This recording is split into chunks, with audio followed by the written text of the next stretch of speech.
Hello students, very good morning. Today we will talk about our unit 2nd related to semester 5, BSc semester 5 of mathematics. Our second unit, one chapter is there, linear transformations and their representation as matrices. This is the chapter's name, this linear transformations and their representation as matrices. So in this chapter we are talking about linear transformation, its definition, linear mapping or vector space homomorphism. Linear transformation, that is also known as linear mapping or vector space homomorphism.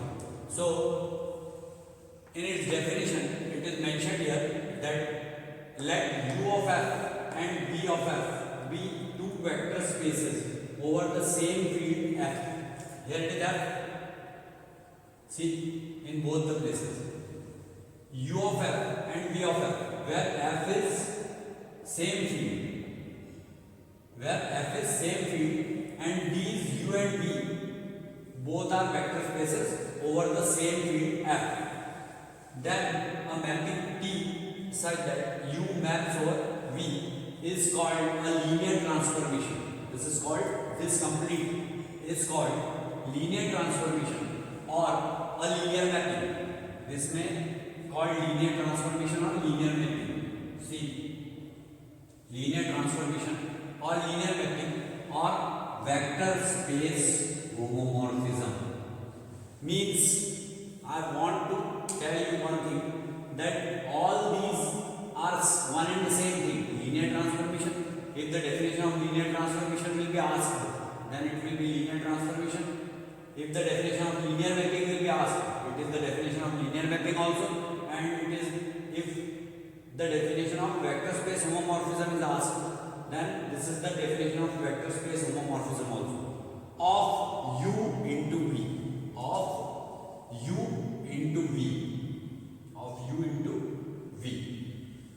If T is such that, see, the completeness is provided by these 2 points.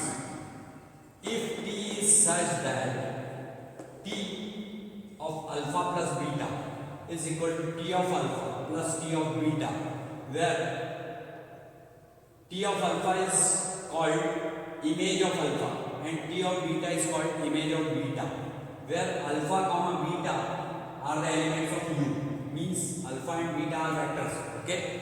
Now second point, T of A alpha is equal to A T of alpha, where A is, for all A is element of F, for all A is element of F means it is scalar.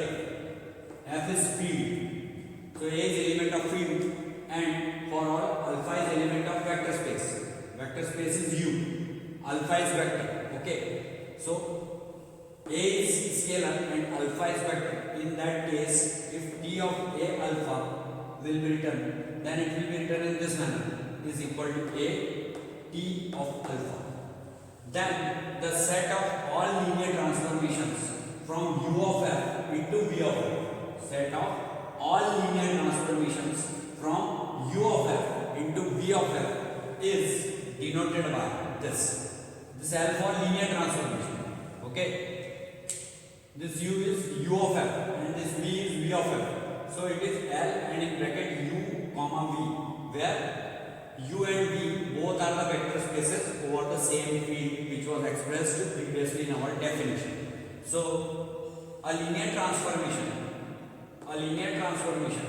from the space, see, a linear transformation from the space U of f, where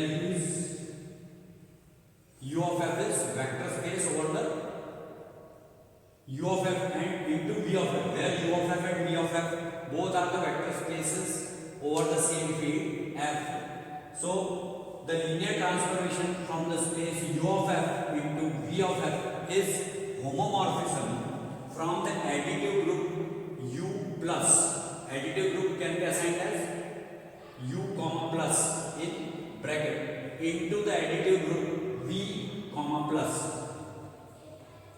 It is the linear transformation from the additive group u comma plus into the additive group v comma plus, which at the same time preserves scalar multiplication.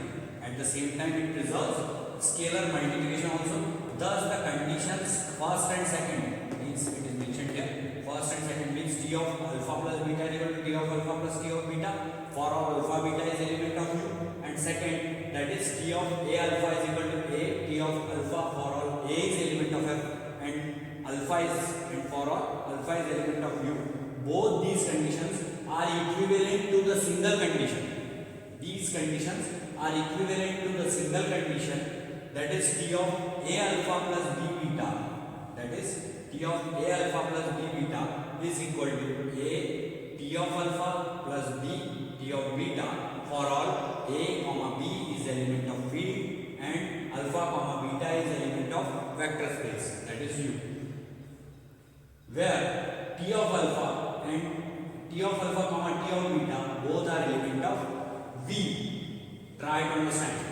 T of alpha and t of beta both are elements of v. Alpha comma beta is element of u, and t of alpha is called image of alpha.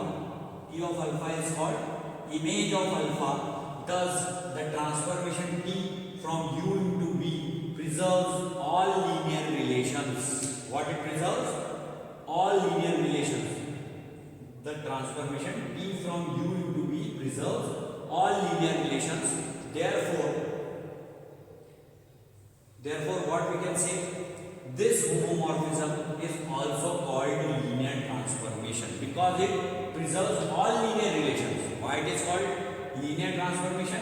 Because it preserves all linear relations. That's why this homomorphism is also called linear transformation. If t is a homomorphism from u onto v, if t is a homomorphism from u onto v, see, from u onto v, then v is called homomorphic image. What v is called? V is called homomorphic image of u. What is v? V is homomorphic image of u. This is the complete explanation of our topic linear transformation or linear mapping or vector space homomorphism. All are one and the same thing. And up to here only the introduction is over and we are winding up our lecture here only. It is over.